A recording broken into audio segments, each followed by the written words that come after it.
நேற்றைக்கு ஹிந்துவில் சைஃபுதீன் சோஸ்னு ஒரு அமைச்சர் இருந்தார், ஜம்மு காஷ்மீர் சேர்ந்தவர். அவர் என்விரான்மெண்ட் மினிஸ்டர்.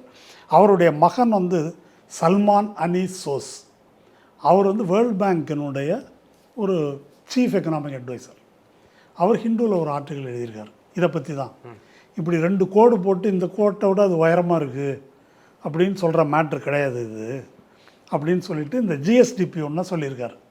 ஜிஎஸ்டிபியை சொல்லிவிட்டு அதுக்கு அடுத்தது என்ன சொல்கிறாரு அப்படின்னு சொன்னாக்கா, இந்த ஜிஎஸ்டிபி வளர்கின்ற வேகம், அதாவது பொருளாதாரம் வளர்கின்ற வேகம் 7 விழுக்காடு தமிழ்நாடு.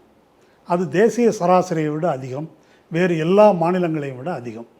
அப்போது உங்களுக்கு அதாவது எப்படின்னு கேட்டால், ஒரு கடை வச்சுருக்கிறீங்க, உங்கள் டேர்ன் ஓவர் அதிகரிச்சுக்கிட்டே இருக்குது. டேர்ன் ஓவர் அதிகரிக்கிறதுக்கு ஏற்ப நீங்கள் கடன் வாங்குறீங்க.